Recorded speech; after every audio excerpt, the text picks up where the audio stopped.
Hello दोस्तों।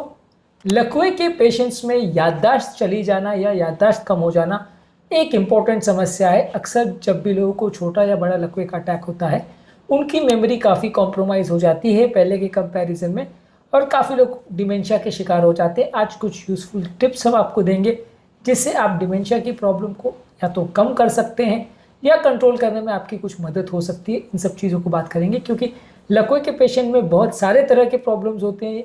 Dementia होना या याददाश्त चले जाना उनमें से एक और उनमें से काफ़ी इंपॉर्टेंट समस्या है। आज इस एस्पेक्ट को हम डिस्कस करेंगे ताकि ओवरऑल एक अंडरस्टैंडिंग बन पाए और आपको समझ में आ पाए कि लकवे के पेशेंट में यदि किसी व्यक्ति की याददाश्त चली गई है तो क्या चीज़ें कर सकता है, या व्यक्ति को अपनी याददाश्त बचाने के लिए क्या करना चाहिए यदि उसको लकवे का प्रॉब्लम है। टॉपिक पर जाने से पहले जो लोग हमारे चैनल पर नए हैं उन्हें रिक्वेस्ट करूँगा कि चैनल को सब्सक्राइब करें, वीडियोज़ को लाइक करें, शेयर करें, फॉलो करें, कमेंट करें, पूरा देखें। आज का टॉपिक बहुत ही इंपॉर्टेंट और यूजफुल है, इसलिए इसे एंड तक देखिएगा। लकवे के हर पेशेंट को या जिन व्यक्तियों के घरों में किसी को लकवा है उस तरह के पेशेंट को ये टॉपिक जरूर एंड तक देखना चाहिए। चलिए शुरू करते हैं इंपॉर्टेंट वीडियो।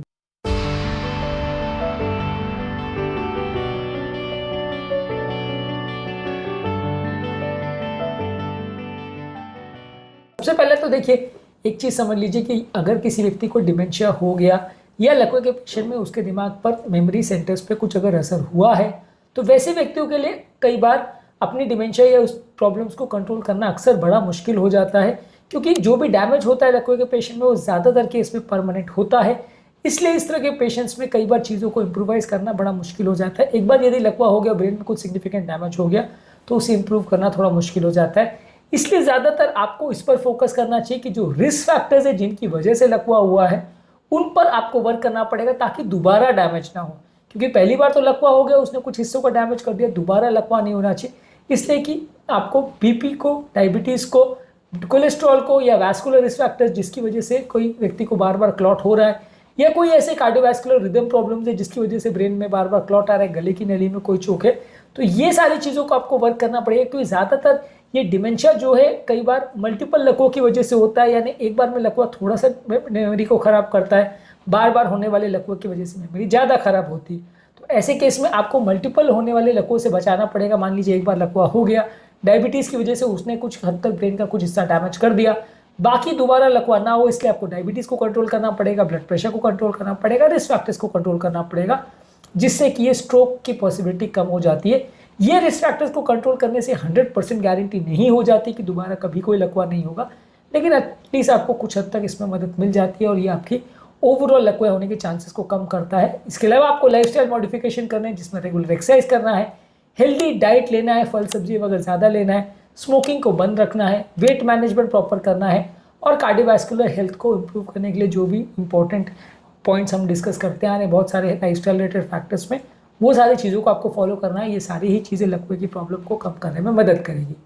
इसके अलावा मेडिकल मैनेजमेंट में अगर मान लीजिए आपको लकवे का प्रॉब्लम एक बार हो गया तो मेडिकल मैनेजमेंट में ये तो इंपॉर्टेंट है ही कि आप डायबिटीज़ को, प्रेशर को, कोलेस्ट्रॉल को, खून पतला करने की दवाओं को, ये सारी चीज़ों का आप रेगुलर बेस पे लीजिए जिससे आपको दोबारा प्रॉब्लम्स होने का चांस कम हो जाए। खासकर खून पतला करने की दवा, क्योंकि बार बार कई बार क्लॉट बनने से आपको ब्रेन में डिमेंशिया का प्रॉब्लम है, याददाश्त जाने का प्रॉब्लम हो सकता है। इसके अलावा मेमोरी इंप्रूव करने के लिए थोड़ी बहुत दवाई आती है जैसे कोलिनेस्टरेज इनहिबिटर्स जैसे डोनेपेजिल और रिवास्टिगमिन, और इसके अलावा NMDA रिसेप्टर एंटागोनिस्ट यानी मिमेंटिन। ये ओवरऑल कुछ वैस्कुलर डिमेंशिया वाले पेशेंट में मेमोरी फंक्शन को इम्प्रूव करने के लिए फायदेमंद है दवाई।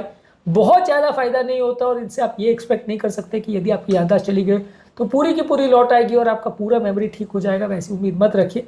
थोड़ा बहुत फ़ायदा इनसे देखा जा सकता है, इसलिए इसका प्रयोग कर सकते हैं। बहुत ज़्यादा इसमें ऑप्शंस नहीं है और ये सब दवाइयों से बहुत एक्सेलेंट रिजल्ट्स मिल जाए ऐसी उम्मीद मत रखिएगा, थोड़े फ़ायदे की उम्मीद कर सकते हैं। इसके अलावा आपको कॉग्निटिव रिहैबिलिटेशन करना है पेशेंट का, यानी उसकी मेमोरी को ट्रेनिंग करना है, उसको कुछ अटेंशन सीकिंग के लिए, अटेंशन को डाइवर्ट करने के लिए या अपना अटेंशन फोकस करने के लिए, ये सारी चीज़ों के लिए उसको एक्सरसाइजेस करवानी है, प्रॉब्लम सॉल्विंग टास्क कराने, अलग अलग तरह के उसको टास्क देने, उसको प्रॉब्लम सॉल्व करना है।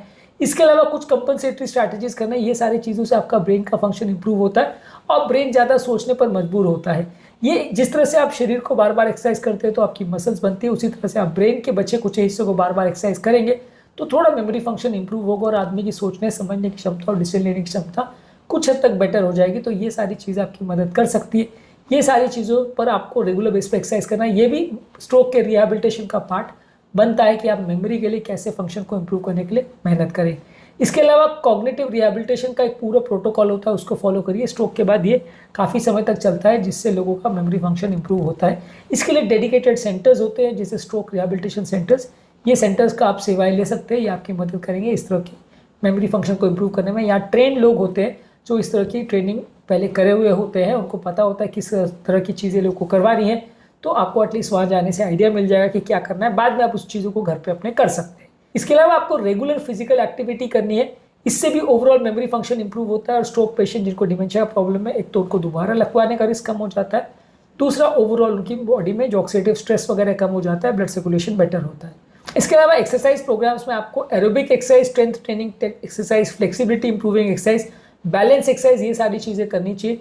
ये ओवरऑल लकवे के पेशेंट्स के लिए बाकी तरह से भी मदद करेगा, ओवरऑल लकवों के लिए कई तरह से आपके लिए हेल्पफुल है, इसलिए आपको ये सारी चीज़ों पर फोकस करना है। इसके अलावा आपको न्यूट्रिशन पर फोकस करना है, जिसमें फल, सब्जियां, होल ग्रेन्स, लीन प्रोटीन्स और ओमेगा 3 फैटी एसिड्स पर फोकस करिए। ये सारी चीज़ें, खासकर जो एंटीऑक्सीडेंट्स वाली फल सब्जियां हैं, वो आपके ब्रेन के ऑक्सीडेटिव स्ट्रेस को कम करती है, जिससे कि आपके ब्रेन में होने वाली सूजन कम हो जाती है, इससे आपको फ़ायदा मिलता है। इसके अलावा विटामिन ई, विटामिन B12 और ओमेगा 3 फैटी एसिड्स से भरी हुई चीज़ों को ज़्यादा मात्रा में खाइए। ये ब्रेन में मौजूद सूजन को भी कम करते हैं, तो जिससे भी आपको मेमोरी फंक्शन इंप्रूव करने में थोड़ा फ़ायदा मिलेगा। इसके अलावा सोशली एंगेज करना और इस तरह की एक्टिविटीज़ में इन्वॉल्व होना, जैसे कि हॉबीज़ है, पजल्स है, गेम्स है, सोशल इंट्रैक्शंस है, ये सारी चीज़ें भी आपको सोचने पर मजबूर करती हैं और आपके ब्रेन को एक्टिवेट करती है, तो ये सारी चीज़ों में आपको पार्ट लेना है।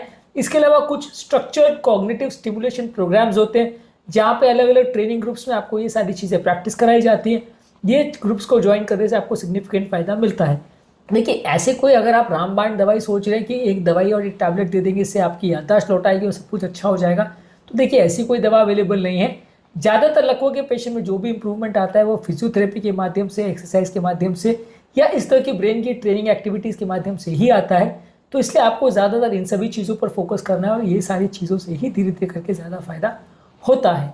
इसके अलावा जो व्यक्ति आपको ट्रेन कर रहा है या जो व्यक्ति आपको घर पर ध्यान रख रहा है, उसकी भी एजुकेशन ज़रूरी है, क्योंकि कई बार क्या होता है कि आप ट्रेनिंग सेंटर में तो एक दो बार सीख के आ जाते हो, लेकिन अगर घर पर ध्यान रखने वाले व्यक्ति की भी प्रॉपर ट्रेनिंग हुई है तो वो बेटर वे में मैनेज कर सकेंगे। यदि उनको कुछ नहीं आता होता है तो वो पेशेंट का भी ध्यान नहीं रख पाते हैं, मैक्सिमम वो आपके खाने पीने का ध्यान रख पाते हैं, लेकिन उसके बियॉन्ड कुछ नहीं कर पाते हैं और पेशेंट की हालत बिगड़ जाती है। यदि फैमिली मेम्बर्स को प्रॉपरली एजुकेट किया जाए तो काफ़ी चीज़ें वो बेटर वे में मैनेज कर सकते हैं और व्यक्ति की लाइफ को बेटर कर सकते हैं। इसके अलावा आपको रेगुलर मॉनिटरिंग और फॉलोअप करना है, यानी पेशेंट की ओवरऑल कंडीशन सुधर रही है, बिगड़ रही है, जो थेरेपी आप दे रहे हो उससे फ़ायदा हो रहा है कि नहीं हो रहा है, वापस डिमेंशिया तो नहीं हो रहा है, जो ब्लड थिनर्स या बाकी थेरेपीज़ आप दे रहे हैं वो प्रॉपर वर्क कर रही है कि नहीं, जो आप डायबिटीज़, हाइपरटेंशन, कोलेस्ट्रॉल का मैनेजमेंट कर रहे हो वो प्रॉपर वर्क कर रहा है कि नहीं। ये सारी चीज़ों को आपको रेगुलर मॉनिटर करने की आवश्यकता है, रेगुलर फॉलोअप करने की आवश्यकता है। ये सारी बीमारियों में दवाइयाँ अक्सर लाइफ टाइम चलती है, इसलिए दवाइयों को बंद नहीं करना है, दवाइयों को कंटिन्यू रखना है और एटलीस्ट हर 3-4 महीने में अपने डॉक्टरों को दिखाते रहना है। इसके अलावा लकवा के पेशेंट में कई बार एडवांस केयर के लिए भी प्लानिंग करनी पड़ती है, कई बार फ्यूचर मेडिकल केयर, फ्यूचर में लाइफ डिसीजंस क्या होंगे, फ्यूचर में उनके गोल्स क्या होंगे। कई बार अगर कोई पेशेंट बिल्कुल मॉरिबंड है तो एंड ऑफ लाइफ केयर क्या होगा, यानी कि अगर वो व्यक्ति मृत्यु के पास आ जाएगा तो उसका कैसे केयर रखा जाएगा, कहाँ पे उसको रखा जाएगा, कैसे फाइनेंशियल मैनेज करने हैं, उसकी वसीयतों वगैरह का, ये सारी चीज़ों का भी ध्यान रखना ज़रूरी है यदि कोई व्यक्ति को डिमेंशिया हो जाए, क्योंकि कई बार इस तरह के पेशेंट को सडन डिमेंशिया हो जाता है, याददाश्त चली जाती है और ये सारी चीज़ें खासकर फैमिली और पर्सनल और फाइनेंशियल इशूज़ कई बार एक प्रॉब्लम बन जाते हैं। तो वैसे सारी चीज़ों को भी पहले से एंटिसिपेट करके मैनेज करना आवश्यक है। कई बार आदमी ये सारी चीज़ें भूल जाता है और सडनली हालत बिगड़ जाती है, बाद में आदमी पछताता रहता है, तो ये सारी चीज़ों का भी ध्यान रखना आवश्यक है। आज के टॉपिक में हमने बात करी यदि किसी व्यक्ति को लकवा की वजह से अगर याददाश्त का प्रॉब्लम आता है तो कौन कौन से टिप्स को फॉलो कर सकता है जिससे उसको कुछ सिग्निफिकेंट फ़ायदा हो सकता है। इसके अलावा लकवे के पेशेंट्स के लिए बाकी केयर पर या बाकी क्या क्या चीज़ों पर उनको फोकस करना चाहिए, उस पर ऑलरेडी हमने सेपरेट वीडियोज़ किए जो कि आप ज़रूर चेकआउट करें। टॉपिक एंड करने से पहले जो लोग हमारे चैनल पर नए हैं उन्हें रिक्वेस्ट करूँगा कि चैनल को सब्सक्राइब करें, वीडियोज़ को लाइक करें, शेयर करें, फॉलो करें, कमेंट करें, पूरा देखें।